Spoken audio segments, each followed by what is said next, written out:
Welcome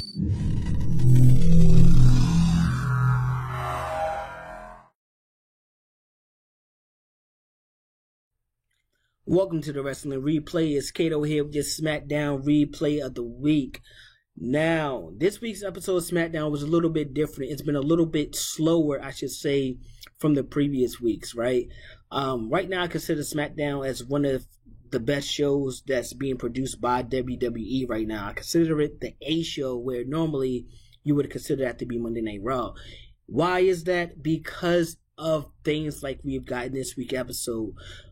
Better storytelling, better feuds going on, and everything just falls into place and makes sense. Let's jump into the replay. All right. Now, we've seen King Corbin defeat Shinsuke Nakamura. I know you may be thinking, okay, that really means nothing, but we've seen Shinsuke after the match attack King Corbin and then take the crown from him. I hope that is heading towards the King of the Ring tournament. I would like to see both of these guys as participants in the King of the Ring tournament. But right now, you're a king with no crown. So now we got a storyline or maybe a feud going to happen soon with Shinsuke Nakamura and King Corbin, which I think will be pretty cool because these two guys always find themselves in like limbo. And I think if they're fighting for something, even if it's just a crown, it will help build momentum for these guys to go to the next step, as even if that's just the Intercontinental title or something like that. King Corbin, he seems to win everything except championships. Only issue there. Next, we've got to see new women tag team champions. I told you guys, go back in the episodes, I told you that Natty and Tamir, they look like they are the veterans that they are, that they were always one up on the tag team champions, and they was going to find a way to take that tag team gold from these guys. And they did exactly just that. Once Reginald was ejected from the ring, from our ringside, it was pretty much a 2-on-2 match. It was straight up. What team was best? Whatever team was better was going to win. And I told you guys, these veterans at every turn was just one step ahead of Nia Jax and Shayna Baszler. Also, I think it was a little bit extra incentive for Tamir to go out there and defeat Nia Jax and take her title, you know, with these two women being part of the Samoan family. I think she wanted to kind of just prove, like, hey, I'm still here. I'm still that one. So I'm really excited for Natalya and Tamir, because I feel like these two women, they deserve titles. And right now, it's just the landscape of all the people they train just seem to have passed them by and have gotten the push when these women should have gotten the push a long time ago. So it's great to see them being tag team champions, and I hope they can have a long run, hopefully become multiple time tag team champions, because they deserve it. And speaking of tag team champions, we've seen Rey Mysterio defeat Dolph Ziggler. This is the second week in a row that Dolph Ziggler has lost a match to one of the Mysterios. Last week it was Dominic, this week it was Rey. I think we're going to see new tag team champions. I think we're going to see the first ever father and son duo in WWE become tag team champions. I think that's what it's heading towards. These guys just seem to just have the edge on the Dirty Dogs, man. It's like nothing they can do get them over the hump. My thing is, once we get Robert Roode into the equation and we get a traditional tag team match, if these guys can isolate Dominic, that's going to be what they need to do in order to win this match. Rey Mysterio, he's too much of a veteran. He's too good in the ring. He's too savvy. He's too quick. And it showed in this matchup. I mean, last week, Dominic just kind of was able to take advantage of Dolph Ziggler being overconfident. This week, Dolph Ziggler was just out-wrestled. So, last week, I say it was a little bit of luck. This week, it was a lot of skill. When you combine those two and you have to put luck and skill in the ring as a tag team, I don't know if it will be enough to beat the Dirty Dogs, but my money is still on the Mysterios. I think this is something that WWE want to see happen. They want some history made, and this is the chance to do it. It's not too often you're going to be able to get father and son duos as a tag team, and the father actually competing on a high level still. Dominic is still learning, as you can see. It's clear that he's still learning, but when he's in a tag team matchup, I think that's when he does his best work. I think when he has time to sit and watch and kind of go with the flow, that's when he produces the best that he is at this moment. Now, let's jump from one family on to the next. What we've all been waiting for, Well, at least what I've been waiting for. Jimmy Uso has finally returned. He returned last week to SmackDown, and he's having issues, man. Already. Roman Reigns wants to be acknowledged, but Jimmy might be a little bit more stubborn than Jay was when Jay decided not to acknowledge Roman Reigns as the head of the table. So this week we got Jay coming out, pretty much trying to handle some family business at the start of the show, trying to convince Roman Reigns, like, hey man, I'll get Jimmy on track. Jimmy makes his way down to the ring as well, and he's like, nah, I'm not going to acknowledge you as the head of the table. I'm sorry. He doesn't like how he's treating Jay. He doesn't like how he treats Jimmy. He doesn't like how he's walking around as if, he created this whole Samoan dynasty by himself, as if he's really taking care of everyone, when he's not. He's not looking out at all. He's not making Jay or Jimmy any better than what they were. Granted, Jay has stepped his game up a lot, but has that gotten Jay any other title opportunities? No, it hasn't. What has it really gotten Jay besides keeping Roman Reigns, that title around Roman Reigns' waist? Now, Jimmy recognized this. Jay's kind of fell into place. So, Roman Reigns gives Jimmy a little ultimatum. He kind of says, hey, look, if you think you deserve it, you think you deserve to be at the table, you go out there tonight and you beat Cesaro.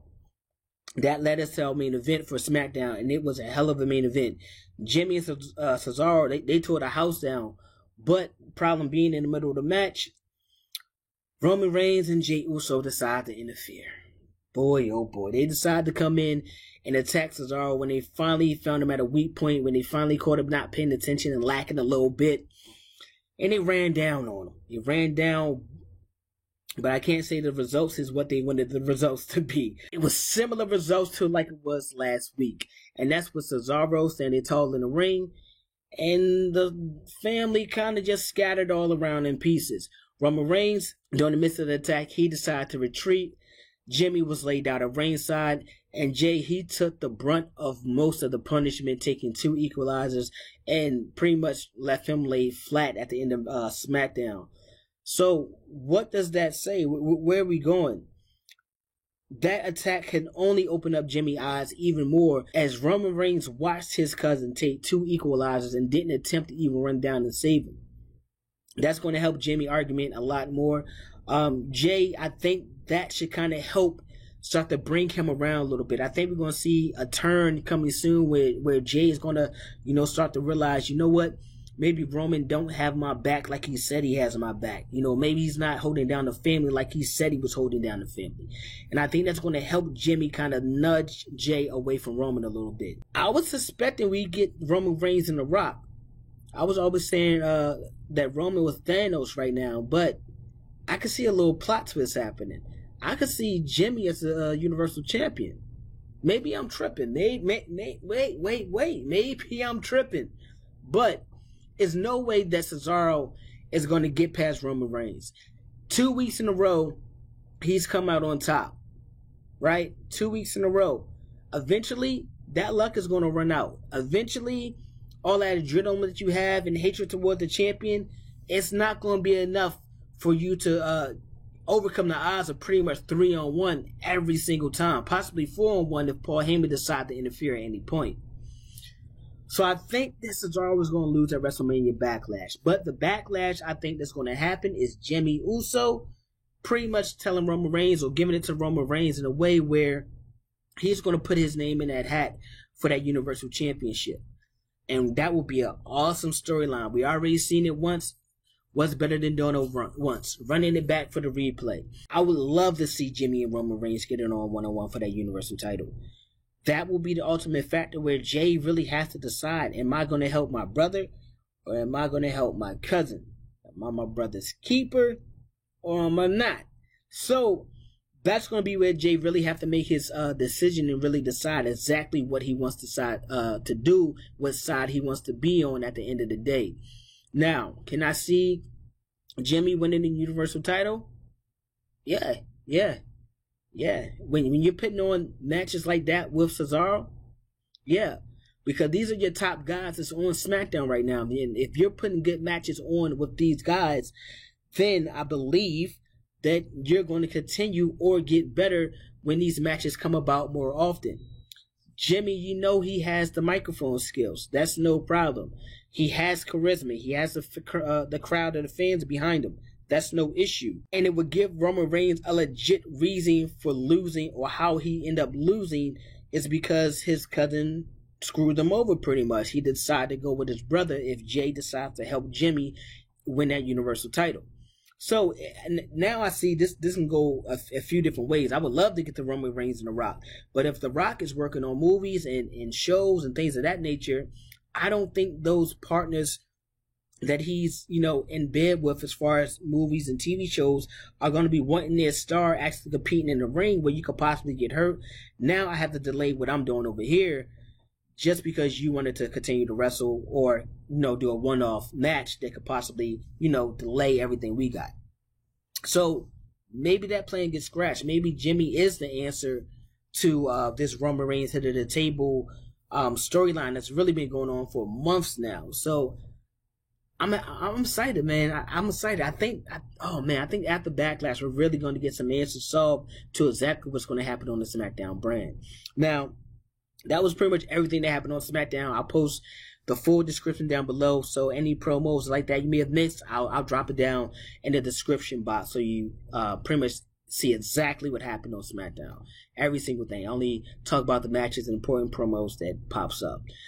Also, we have now reached 100 subscribers, so follow my Instagram at The Wrestling Replay, and tomorrow I will be dropping exactly what we're giving away. I will be dropping exactly how you can end up with your opportunity to win the prizes that we're giving away.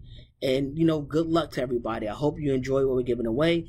The next milestone, it'll be more items we're going to give away just to continue to give back to the people who take their time out their day, watch the show, who follow us on Instagram, follow us on the YouTube page. So this is really a big thank you to you guys because you got us here to this point so far.